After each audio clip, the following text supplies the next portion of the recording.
कह रहे हैं यूनिट 2 का ये लास्ट टॉपिक था तुम्हारा, वो neuromuscular disorders of domestic animals. मतलब मस्कुलर सिस्टम में कुछ ऐसे भी बीमारियां हैं जो नर्वस टिश्यूज से रिगार्डिंग है। क्योंकि मस्कुलर डिजीज की जब बात करें तो that affects only on the muscles और tissues। लेकिन जैसे मसल्स के कॉन्ट्रैक्शन के लिए जरूरी है कि नर्व्स का इनर्वेशन होनी चाहिए, that is that muscles get from the acetylcholine और एनी न्यूरोट्रांसमीटर। तो अगर किसी न्यूरोट्रांसमीटर में अगर कोई प्रॉब्लम होती है तो that will ultimately effect the nervous tissues as well. तो जैसे देख सकते हो पिक्चर जो दिखाया है इसमें, ये तुम्हारी मसल्स हो गई, ठीक है, सेल्स हो गई, टिश्यूज, और this is a nervous system. तो जैसे जानते हो कि एक साइनेटिक क्लेफ्ट होती है ना, और नर्व्स एक्सॉन्स होते हैं, उसमें डेंड्रॉन्स डेंड्राइट्स होते हैं। तो ये चीजें जो हैं आके जुड़ती हैं आपके न्यूरोमस्कुलर जंक्शन पर, और वहाँ कोई न्यूरोट्रांसमीटर रिलीज करता है जो कि कंट्रोल करता है तुम्हारे होल मस्कुलर सिस्टम के कॉन्ट्रैक्शन और रिलैक्सेशन पर, ठीक है, by the change in ionic difference and ion and electrolyte differences. तो बेसिकली हम लोगों को यहाँ न्यूरोमस्कुलर डिजीज के बारे में था। तो न्यूरोमस्कुलर डिजीज जो होती है that affects the function of muscles due to problems with the nerves and muscles in the body, ठीक है। तो जो मोस्ट कॉमन टाइप के डिजीज होते हैं that is the muscle weakness. क्योंकि अगर न्यूरोट्रांसमीटर का सही से अगर इनर्वेशन नहीं होगा, इनकमिंग और आउटगोइंग नहीं होती है, then it will give some difficulties regarding the innervations, or you can say the contraction of the muscles. So basically Mayo Clinic neurologists कहते हैं कि they provide comprehensive evaluation of these diseases that are including electrodiagnostic studies and other tests। जैसे काफी सारी tests होती है जिसके through we can identify that the if there is any problem in the muscular system, then it might be due to having some innervation problems or nerve problems। तो nerve में सबसे जो इम्पोर्टेंट होती तुम्हारी होती है स्वान सेल्स, ठीक है, जो कि एक माइम्ब्रेन मेम्ब्रेन को ऑलमोस्ट कवर किए रहता है। हाँ। तो जैसे ये स्वान सेल्स टूटते हैं तो क्या होगा, अंदर के जो तुम्हारे एक्सॉन्स हैं वो क्लियरली दिखती है। मतलब जो भी तुम्हारी उसकी अंदर की मटेरियल है, मतलब सेल्स की, आइदर वो वेसिकल्स हो या फिर साइनेप्टिक नोब हो या माइटोकॉन्ड्रिया हो, ये क्या होते हैं, ये बाहर आ जाते हैं। तो वो काफी वीक हो जाती है, उसके ऊपर की कोई कवरिंग नहीं रह पाती है, ठीक है। तो जो प्रॉपर वर्क होना चाहिए वो नहीं हो पाता है। दूसरा ऐसे नोड ऑफ रैनवियर, ये सबसे इंपॉर्टेंट तुम्हारी नर्व सेल्स में है, बिकॉज ये और तुम्हारी स्वान सेल्स है। तो इसको करेक्ट करना बहुत जरूरी है, ठीक है, अदरवाइज रीजेनरेशन या डीजेनरेशन वाली स्थिति पैदा हो जाती है। तो बेसिकली अगर हम बात करते हैं टाइप्स ऑफ न्यूरोमस्कुलर डिसऑर्डर्स की, तो that will includes ALS, that is amyotrophic lateral sclerosis, Charcot-Marie-Tooth disease, multiple sclerosis, muscular dystrophy, myasthenia gravis, myopathy, myositis. That may also include some polymyositis and dermatomyositis or peripheral neuropathy। तो ये जो neuromuscular disorders हैं, these are the कह सकते हो कि बहुत ही these are very much common, ठीक है। और अल्टीमेटली जो डिसऑर्डर्स होते हैं that we will find in specially in canines, ठीक है। अब अगर हम बात करते हैं मोस्ट कॉमन न्यूरोमस्कुलर डिजीज की, तो दैट इज माइस्थेनिया ग्रेविस, जो कि एक ऑटो इम्यून डिजीज होती है। और इस इम्यून सिस्टम में ये क्या करता है कि दे प्रोड्यूस सम एंटीबॉडीज जो कि न्यूरोमस्कुलर जंक्शन से ही जाकर अटैच हो जाती है और जो नर्व का माने इम्पल्स का जो ट्रांसमिशन है उसको ही वो अफेक्ट करती है, ठीक है।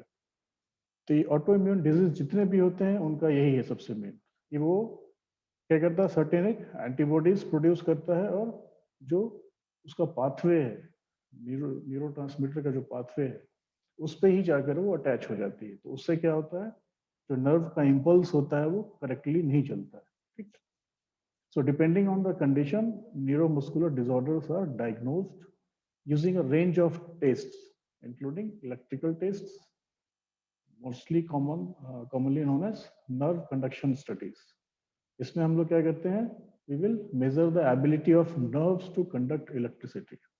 मतलब इंटेंसिटी कितनी है, फ्रीक्वेंसी क्या रहा है ना, रिक्वायरमेंट के हिसाब से वो कितना अपने आप को एग्रेसिवली लेता है या फिर स्लो होता है। तो ये हम लोग किसी मतलब इलेक्ट्रिक करंट जब सप्लाई करते हैं, ठीक है, न्यूरोट्रांसमीटर पे, तो उससे ये उसके मतलब पाथवे से या रेशियो से पता चलता है।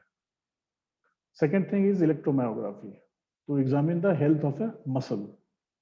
और कुछ ब्लड टेस्ट भी इसके अलावा कर सकते हैं, या फिर मसल्स की बायोप्सीज कर सकते हैं। और सबसे इंपॉर्टेंट चीज है जेनेटिक टेस्टिंग, कि अगर प्रोजेनी में मतलब उसके अगर पेडिग्री में कहीं पहले रहा है तो इस टाइप की चीजें हो सकता है कि उसके ऑफस्प्रिंग में भी पॉसिबल हो। तो ये चीज भी करेक्शन करना बहुत ही इंपॉर्टेंट है। अब बात करते हैं science and symptoms of nervous system disorders. Almost कोई भी न्यूरोमस्कुलर डिजीज होती है तो उसकी जो साइंस और सिम्टम्स होती है ऑलमोस्ट एक जैसी होती है। बस वो डिपेंड करता है कि जो न्यूरोमस्कुलर डिसऑर्डर है that is affected towards the central nervous system और ऑटोनॉमिक नर्वस सिस्टम, ठीक है, इन पे डिपेंड करता है। लेकिन मोस्टली जो साइंस और सिम्टम्स होते हैं वो बिल्कुल एक जैसे होते हैं। तो जो उसमें सबसे इंपॉर्टेंट होती है दैट इज द परसिस्टेंट और sudden onset of a headache. मतलब सिर के किसी भी एक हिस्से में, या कह सकते हो कि ऑलमोस्ट मतलब जितने भी, जैसे basically we have divided it into 3 parts. तो किसी भी पार्ट में या 2 पार्ट में या फिर तीनों पार्ट में हो सकता है क्या, sudden onset of pain. Second thing is headache that changes और इज डिफरेंट, ठीक है। मतलब कंडीशन एक ही हो लेकिन ये जो पेन है that can be move towards the one to another part of the brain system. Next point is the loss of feeling or tingling. मतलब फील करना थोड़ा सा मुश्किल होता है, या फिर वो एक तरह से हमेशा से क्या मतलब एक स्टिमुलस एक देते रहेगा, ठीक है। मतलब टिंगलिंग एक देते रहेगी, लगता है कि कहीं पर वो कहते हैं ना कि लग रहा है कि सर पे कहीं एक जगह कोई हैमर कर रहा है, तो that is tingling. Next point is weakness और लॉस ऑफ मसल स्ट्रेंथ। क्योंकि जो तुम्हारी नर्व इम्पल्स है वो करेक्टली नहीं पहुंच रही है वहां, मतलब न्यूरोट्रांसमीटर जो है वो किसी न्यूरोमस्कुलर जंक्शन पे, मसल्स के जंक्शन पे नहीं पहुंच पा रही है। इससे क्या हो रहा है, आयंस या इलेक्ट्रोलाइट्स जो है उसका सही से मूवमेंट नहीं हो पा रहा है, ठीक है। तो क्या होगा, वहां मसल्स की कॉन्ट्रैक्शन या रिलैक्सेशन सही से नहीं होगी। मे भी हो सकता है कि अगर कॉन्टैक्ट स्टेज में है तो मसल्स जो या टिश्यूज है वो कॉन्ट्रैक्ट ही रहे, और या फिर रिलैक्स है तो रिलैक्स ही रहे, मतलब एक तरह से पैरालिसिस का अटैक भी हो सकता है। There is a loss of sight और double vision. Loss of sight मतलब अगर विजन वाले एस्पेक्ट में अगर मेडुला में है कहीं उसका effect, then it may be, और डबल विजन मतलब हो सकता है कि एक ही चीज डबल दिख रही है, मतलब कहीं अगर कॉर्निया पे उसकी या लेंस पे इफेक्ट होती है तो इट मे बी क्लटर्ड, ठीक है, क्लटर्ड होगी तो डबल विजन टाइप की दिखेगी। मेमोरी लॉस भी मे बी पॉसिबल, बिकॉज अगर एमाइगडाला में कहीं इसकी इफेक्ट आती है then it will act as then impaired mental ability. अब तुम्हारे न्यूरोट्रांसमीटर्स हैं, ठीक है, ग्लूकोज भी पूरी है, मतलब एनर्जी लेवल पूरी भरी पड़ी है, लेकिन वो सही से नहीं जा पा रही है जगह पे, ठीक है, तो that will lead to make some impairment. might be during the might be maybe the in the mental ability. And next point is a lack of coordination. तो कोऑर्डिनेशन में भी, चूंकि अगर ये लिम्ब से अगर रिगार्डिंग है तो कोऑर्डिनेशन में भी एनिमल्स को प्रॉब्लम हो सकती है. ट्रीटमेंट किसकी अगर बात करें तो some treatment option include medical therapy or immunosuppressive drugs, pain management and assistive devices are be required to treat the disease. ठीक है. इसमें कहते हैं कि जो फिल्टर होते हैं, ठीक है, जो कि एंटीबॉडी को माने एंटी जो इम्यून टाइप के डिजीज होते हैं ऑटो इम्यून वाले, उसमें क्या करते हैं कि जो एंटीबॉडीज हो सकता है उसको अगर किसी तरीके से फिल्टर कर सके, मतलब उस न्यूरोमस्कुलर जंक्शन पे या फिर उसके पार्ट पे कहीं अगर वो टिकी हुई है, ठीक है, तो उसको if we will remove it from there that side, तो क्या हो सकता है, जो नर्व इम्पल्स है वो प्रॉपरली फ्लो करेगा और अपने टारगेट साइट पर जा सकता है. तो इससे भी इस प्रॉब्लम को कोशिश कर सकते हैं, ट्रीटमेंट कर सकते हैं या दूरी कर सकते हैं. हाँ, लेकिन देखो इसमें एक चीज और भी दिया है कि that will be associated with some other neuromuscular disease that causes weakness and other problems. ठीक है, मतलब हो सकता है कि अगर उस ऑटो इम्यून जो डिजीज क्रिएट कर रहा है जो पर्टिकुलर, अगर उस एंटीबॉडी को हम वहां से रिमूव कर दें तो that may be create some other problems, क्योंकि ये जो चीजें हैं काफी कॉम्प्लेक्स होती है. तो ऐसा नहीं है कि अगर वहां से एंटीबॉडीज को हम हटा दें तो बिल्कुल फिल्टर हो जाएगी, रिफाइन हो जाएगा, क्योंकि उसके साथ बहुत सारी चीजें और जुड़ी हुई हैं. ठीक है, तो कहीं ना कहीं वो जो पाथवे है वो डिस्टर्ब होगा. तुम्हारी पाथवे डिस्टर्ब होगा कहने का मतलब है नर्व सेल्स की जितनी भी ऑर्गेनेल्स हैं वो चीजें भी उस एंटीबॉडी से डायरेक्टली या इनडायरेक्टली जुटी रहती है. तो जो उसका पाथवे है, जो उसका वर्क काम करने का जो तरीका है, ठीक है, that may also alter. So it will give some secondary और मल्टीपल प्रॉब्लम्स. अब हम बात करते हैं common primary disease of the muscular system की, तो बेसिकली इसमें इन्फ्लामेटरी मायोपैथीज जैसे पोलीमायोसाइटिस एंड डर्मेटोमायोसाइटिस, मतलब किसी तरह की स्किन से रिगार्डिंग, क्योंकि जो न्यूरोमस्कुलर जंक्शन होता है ये ऑलमोस्ट सेल पे होता है, सरफेस पे होता है. ठीक है, तो किसी तरह का कोई मतलब वही स्किन से रिगार्डिंग कोई प्रॉब्लम हो सकती है, या फिर मस्कुलर डिस्ट्रॉफी हो सकती है. ठीक है, अगर काम नहीं कर रहा है तो मसल्स जो है एज इट इज रह जाएंगे और दे में डिके.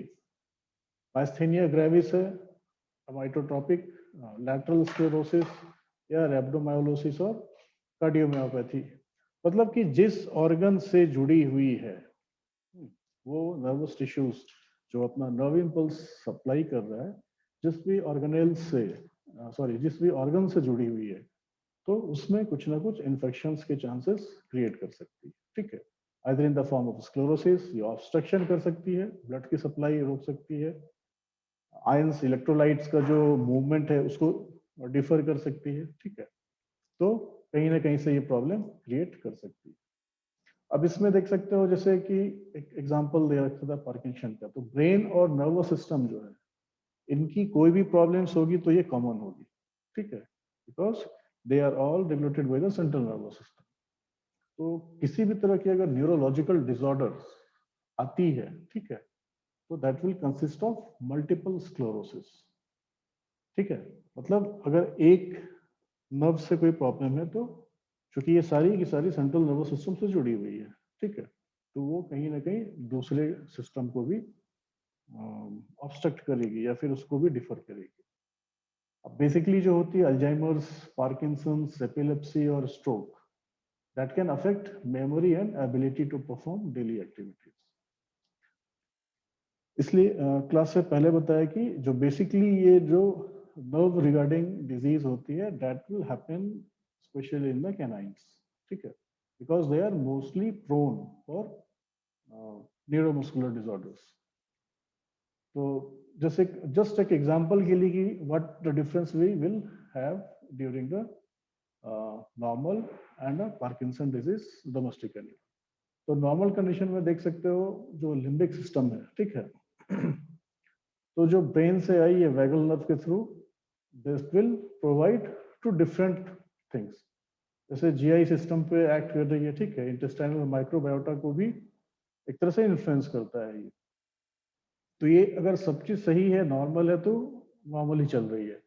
लेकिन जब एक बार कोई किसी तरह की इन्फेक्शन होती है या फिर कोई न्यूरोमस्कुलर डिसऑर्डर होती है, तो बेसिकली जैसे एक एग्जांपल से देख लिया गया पार्किंसन डिजीज, इसमें क्या है, सारी चीजें सेम है, कहीं किसी तरह की कोई ऑब्स्ट्रक्शन नहीं है, ठीक है, लिम्बिक सिस्टम में। लेकिन देख सकते हो जो तुम्हारे से जीआई ट्रैक्ट को ही एज पर एग्जांपल लिया गया है, तो इसमें जीआई ट्रैक्ट में क्या होगा, देख सकते हो डायसिडोसिस दिखा रही है ना। डिसबायोसिस मतलब जो माइक्रोबायोटा है इंटेस्टाइन में, इसकी थोड़ी सी मतलब क्या बोलो, जो क्वालिटी इसकी है, ठीक है, माइक्रोफ्लोरा की या फिर माइक्रोब्स की, what ever it is, that will B deferred. दूसरी है जीआई की जो मतलब मोटिलिटी है या फिर उसका जो एक्शन है, दैट विल बी इंक्रीज, ठीक है, डिस्टरबेंस इंक्रीज करेगी, मोटिलिटी डिक्रीज कर जाएगी, क्योंकि सही से न्यूरोमस्कुलर जंक्शन पे वर्कआउट नहीं हो रहा है। देन एनिमल को पता नहीं चलेगा कि कब फीड जो है, कब कितना एचसीएल निकालना है, ठीक है, पेप्सिनोजेन कितना चाहिए, तो मतलब एसिडिक है मीडिया तो उसको अल्कलाइन करना है, ये सारी चीजें वो नहीं कर पाएगी ठीक से। तो उससे क्या होगा, कॉन्स्टिपेशन हो सकती है, ऑब्वियसली पेन शुरू होगा, इसमें नहीं मेंशन है, लेकिन it may also refer some diarrhoea, ठीक है। आइदर पेट खराब होने का मतलब क्या है, जीआई ट्रैक्ट अगर एक बार डिस्टर्ब होगा तो आइदर कॉन्स्टिपेशन होगा या फिर डायरिया होगा, लूज मोशन होगा या बिल्कुल पैक हो जाएगा। ये तो चीजें हो गई जीआई ट्रैक्ट में। अब ब्रेन की बात करें तो चूंकि अब प्रॉपरली ये वर्क नहीं कर रहा है, अपना इंपल्स तो भेज रहा है लेकिन उसको वैगस नर्व के थ्रू कुछ मिल नहीं रहा है, ठीक है, मतलब जो उसकी जो इफरेंट है, afferent जो है, afferent न्यूरॉन्स काम नहीं कर रहे हैं, ठीक है। तो वहां से क्या होगा, ये तो इंफॉर्मेशन दे रहा है लेकिन उसको मिल नहीं रहा है कुछ, तो उससे क्या होगा फिर, that will reflect in as a increase in pain और डिप्रेशन और एंजाइटी और बिहेवियरल चेंजेस। क्योंकि जो सिस्टम बनी हुई है तो उसमें क्या करना है, एक फॉलो करनी है रूटीन, एक नॉर्मल शेड्यूल को फॉलो करना है। अब यहाँ से जो मैसेज भेज रहा है जीआई ट्रैक्ट के पास, वो प्रॉपर वर्क नहीं कर पा रहा है, ठीक है, रिसेप्टर्स पे काम नहीं करने के कारण से। एग्जैक्टली क्या होता है, ये एंटीबॉडीज इसमें ही बनाती है, ये एक तरह से ऑटो इम्यून डिजीज ही है, ठीक है। तो that will give in reflection and the animal might be in sewer suffer position, ठीक है। तो these are the basics regarding this